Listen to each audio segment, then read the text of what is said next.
V imenu Očeta in Sina in Svetega Duha. Amen. Gospod z vami. In s tvojim duhom. Predno bomo slišali Božjo besedo, poslušali to novo zgodbo, najprej izvolimo kesanje, prosimo, da nam Bog očisti srca, da bomo s čistimi srci sprejeli to besedo. Moj Bog, žal mi je, da sem grešil In žalil tebe, ki si moj najboljši oče. Trdno sklenem, da se bom poboljšal. Pomagaj mi s svojo milostjo. Amen. Usmili se nas, vsemogočni Bog, odpusti nam naše grehe in nas privedi v večno življenje. Amen. Zdaj pa prosimo še z Oče našim in Zdravo Marijo, Boga, da nam da Svetega Duha, da bomo v moči Svetega Duha razumeli to besedo in tudi po njej živeli. Oče naš, ki si v nebesih, posvečeno bodi tvoje ime, pridi k nam tvoje kraljestvo, zgodi se tvoja volja, kakor v nebesih, tako na zemlji. Daj nam danes naš vsakdanji kruh in odpusti nam naše dolge, kakor tudi mi odpuščamo svojim dolžnikom. In ne vpelji nas v skušnjavo, temveč reši nas hudega. Zdrava Marija, milosti polna, Gospod je s teboj, blagoslovljena si med ženami in blagoslovljen je sad tvojega telesa, Jezus. Sveta Marija, Mati Božja, prosi za nas grešnike, zdaj in ob naši smrtni uri. Amen. Slava Očetu in Sinu in Svetemu Duhu, Kakor je bilo v začetku, tako zdaj in vselej in vekomaj. Amen. v imenu Očeta in Sina in Svetega Duha. Amen. Amen. Ko Jezusa spremljamo na poti na goro, Jezus se pogovarja z apostoli, sliši, kdo ljudje mislijo, kdo apostoli mislijo, da je Jezus. Potem Jezus govori o trpljenju, da ga čaka trpljenje, in zdaj so pa že na gori, kjer pa Jezus pokaže tudi, kdo je pravzaprav on. Jezus se je odpravil s Petrom in bratoma Jakobom in Janezom na goro. Na samem z Bogom je želel spoznati, kaj pričakuje od njega. Ob sončnem zahodu je Jezus molil. Njegovi trije prijatelji pa so utrujeni trdno zaspali. Nenadoma so se prebudili. Sprva niso vedeli, kaj jih je vrglo iz spanja. Nato pa so zagledali toplo, svetlo luč, ki je razsvetljevala temo. Pogledali so proti Jezusu. Njegov obraz je bil svetel in njegova obleka se je bleščala lepše od vsake luči na zemlji. Z njim sta govorila dva moža. V njiju so prepoznali velikega postavodajalca Mojzesa in mogočnega Elijo. Pogovarjali so se, kako bo Jezus izpolnil Božji načrt in daroval svoje življenje v Jeruzalemu. Jakob in Janez sta od začudenja molčala. Peter pa je imel občutek, da ga bo ob tej skrivnosti razgnalo, če ne bo spregovoril. Učenik, to je čudovito, je razborjeno zaklical. Želiš, da postavimo 3 šotore? Tebi enega, Mojzesu enega in Eliji enega. V resnici sploh ni vedel, kaj govori. Tedaj jih je zasenčil svetel oblak, znamenje Božje prisotnosti. To je moj sin, moj izvoljenec, je rekel Bog. Njega poslušajte. Prestrašeni in prevzeti učenci so si zakrili obraz. Na ramenih so začutili rahel dotik. Preplašeno so se ozrli. Za njimi je stal njihov dragi učitelj Jezus, ki jih je gledal tako prijazno kot vedno. Zdaj je bil čisto sam. Ob jutranjem spustu z gore jim je Jezus naročil: Nikomur ne pripovedujte, kaj ste videli, do dne, ko bom usmrčen in se bom ponovno vrnil v življenje. Učenci so Jezusa ubogali. Nikoli niso pozabili dogodka, ko so za trenutek ugledali Jezusa v njegovi resnični slavi. Tako, zdaj smo slišali to, kaj se je zgodilo potem na gori. Jezus je, prej so bili mogoče še drugi učenci z Jezusom, ne, ko so šli, ampak na vrh gore je vzel pa samo 3 učence. Katere? Janez, Peter pa Jakob. Ja, Jakob, Janez in Peter. Ti 3 so bili velikokrat zraven, ko je bila kakšna pomembna stvar. Ne? Tudi ko je obudil Jarjevo hčerko, so bili ti 3 zraven in v Gecemanju, ko je Jezus krvavi pot potil, so bili tudi ti 3 zraven. Jezus je hotel, da nekateri vidijo še več, doživijo še bolj tisto Jezusovo bližino oziroma skrivnost.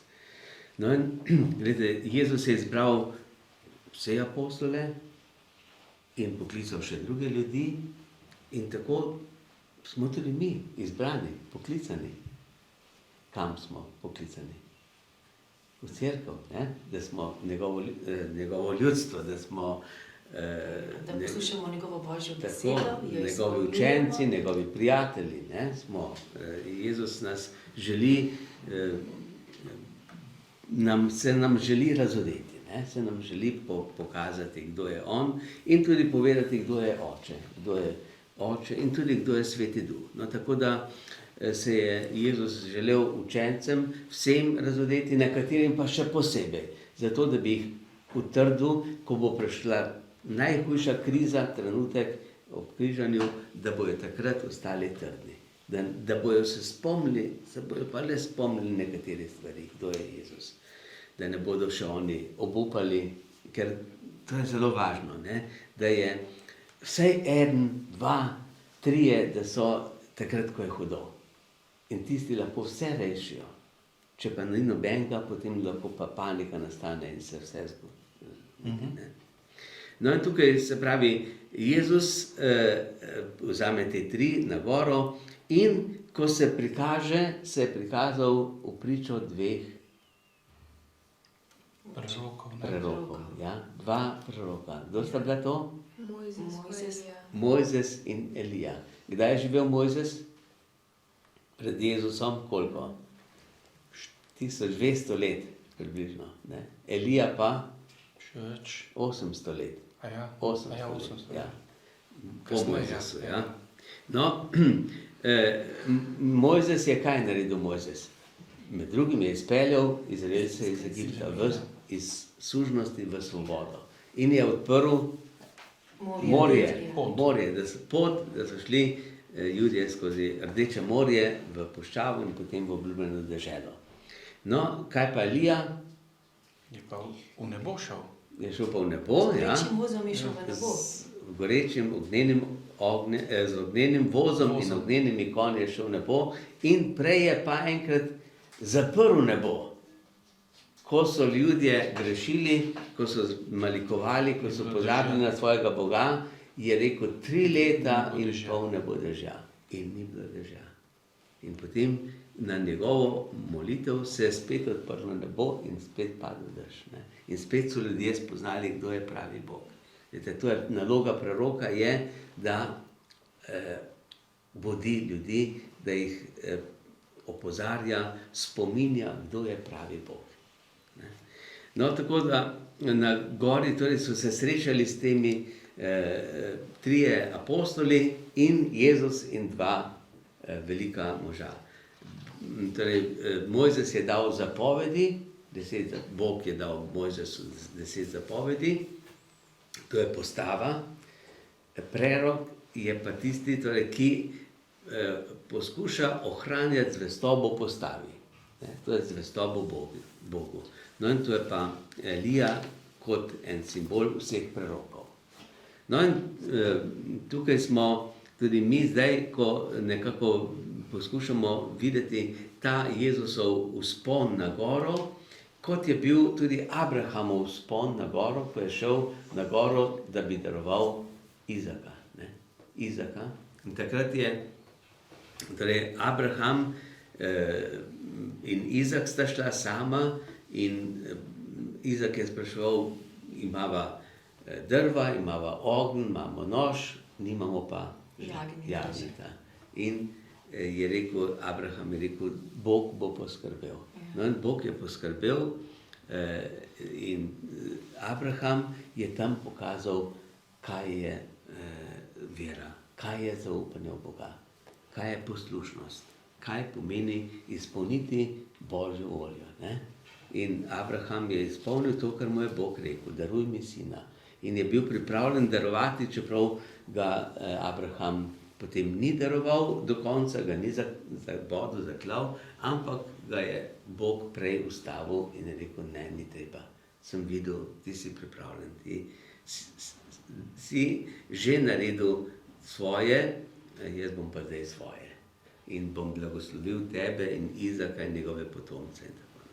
No in tako torej se zgodi, ko človek želi izpolniti Božjo voljo. In če pogledamo tukaj, Jezus se je spremenil na gori med molitvijo, ko je molil.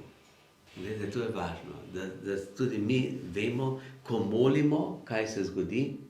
Da se spreminjamo. Se približamo Bogu in Bog nas spreminja. Ta Božja bližina nas spreminja in nas poveže z vsemi tistimi, ki so pri Bogu. Torej, ne glede na to, koliko časa je že, kar so živeli in umrli, ampak pri Bogu smo vsi živi. Bog je Bog živih. No, zato je tako važna molitev, ko se v molitvi povezujemo ne samo z Bogom, ampak z vsemi, ki so pri Bogu, tudi z našimi sorodniki, prijatelji, znanci, ki so že umrli. Ne?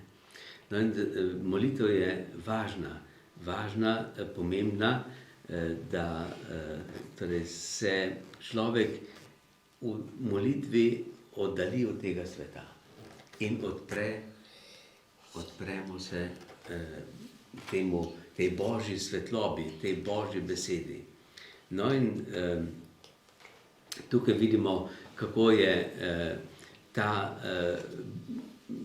se pravi, trenutek, ko se je Jezus spremenil, obsijala vse svetloba in še nekaj se je zgodilo. Slišal se je en glas. Glas Boga, Očeta. Ne? Bog je spregovoril.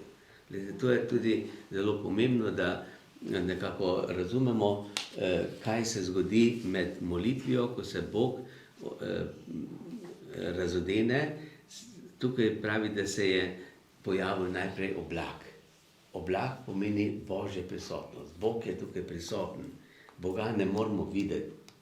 Ne? Boga nihče ne vidi, ne? Dokler živimo. Ga bomo videli šele potem. No in iz tega oblaka se je slišal pa glas. Ja, to je moj sin. Ja, ta je moj ljubljeni sin, moj izvoljenec, moj izbranec, njega poslušajte. Ne? In komu je rekel to? Apostolom, tem trem apostolom in preko teh apostolov nam govori. Ne?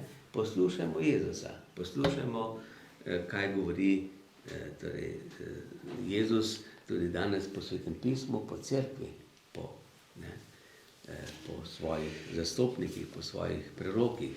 No in tako vidimo potem te učence, ki so bili prestrašeni in presenečeni, in Peter je bil seveda spet pogumen in kaj je on rekel? Da je dobro, da so tukaj. Dobro je tukaj, lepo je biti tako v Božji bližini. Postavim 3 šotore. Ja, v Božji bližini je lepo biti in zdaj bi ostali še tukaj. Ne samo, da bomo takole nekaj trenutkov, ampak da bi kar bili tukaj. In kaj to pomeni šotor? Spet pomeni Božja prisotnost. Bog se ušotori, Bog se ustali, torej kot prebiva. Ne? No in v Stari zavezi so imeli, dokler so Judje potovali, so imeli šotor, ker je Bog potoval z njimi. Ko so prišli v obljubljeno deželo, so pa dobili tempelj. Ne? In so v templju je bila skrinja zaveza, je bila nekako Božja prisotnost. Ne? No in zdaj tukaj imamo Jezusa, Mojzesa in Elija. Če pogledamo, kaj to pomeni, Mojzes torej je postava, Jezus je Mesija, je obljubljeni odrešenik in Elija je prerok. Ne? Imamo prerok, postava, Jezus je oboje. Ne? Je prerok in nova zapoved, ljubezen. To je Jezus. Ne? Potem pri Mojzesu lahko rečemo, imamo prehod skozi Rdeče morje, to je kot krst. Postanemo novi, torej Božji otroci. Pri prerokih imamo Božjo besedo, Bog govori. In Jezus je pravzaprav oboje. Ne? Mi smo postali pri krstu Božji otroci. Pri krstu se zgodi zaveza, kot se je zgodila na gori Sinaj z Mojzesom, se z nami Bog poveže in smo Božji otroci. In to je pri Jezusu je pa Evharistija, je ta nova zaveza, ko se Jezus za nas daruje in nam da svoje telo, svoje meso. Torej, mi imamo pravzaprav tukaj Jezusa, ki je vse to, kar je, se pravi, bil Mojzes, kar so bili preroki, tudi kralj David, ne? Jezus je duhovnik, kralj in prerok. Pravi, to, kar smo tudi mi, kristjani, pri krstu. Ne? Mi smo maziljeni za to trojno službo, za kraljevsko, duhovniško in preroško. No in zato je tako važno, da se znamo tudi mi nekako usmeriti k tem trem simbolom. Mojzes, šotor, v cerkvi imamo prižnico, ambon. Ne? Ambon, tam je Božja beseda. Potem Elija je tisti prerok, ki nas hoče vrniti nazaj, ko zaidemo, ne? Iz prave poti. To je spovednica, spoved, sakrament odpuščanja. In Jezus je oltar, tabernakel, Božja prisotnost. Ne?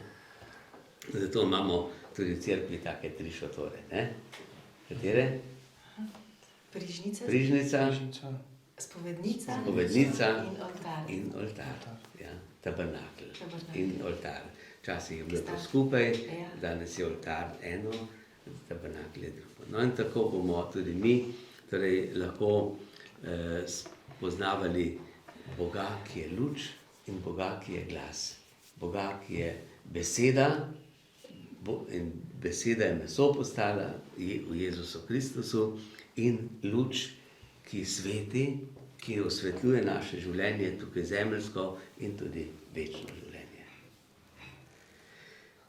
Pa prosimo, da Bog odpre naše oči, da bomo lahko videli Jezusa in da se ga bomo lahko dotaknili pri tem obhajilu, da bomo slišali njegovo besedo in jo sprejeli v svoje srce.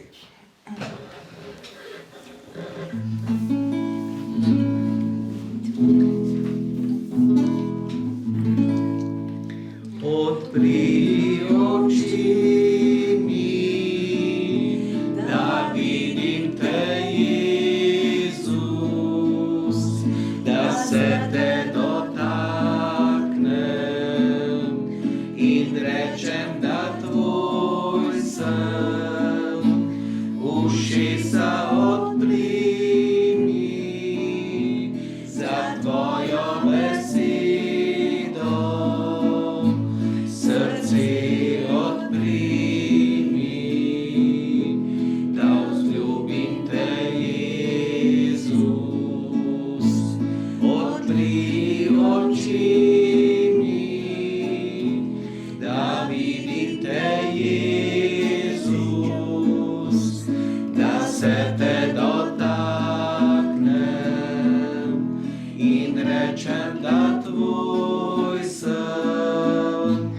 Ušesa odpri mi.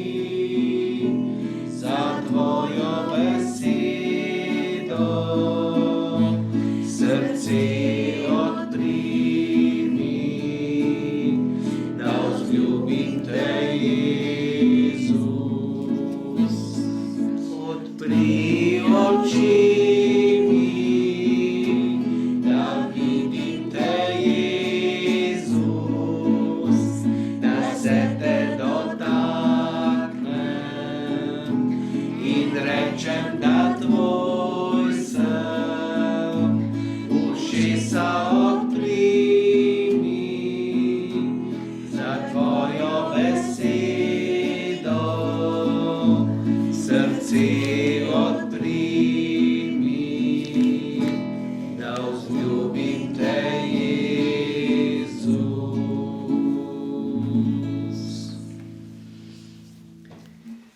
Sveti angel, varuh moj, bodi vedno ti z menoj, stoj mi noč in dan na strani, vsega hudega me brani. Prav prisrčno prosim te, varuj me in vodi me. Amen.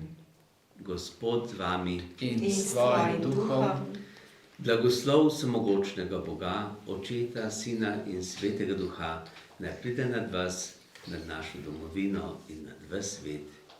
Amen. Amen.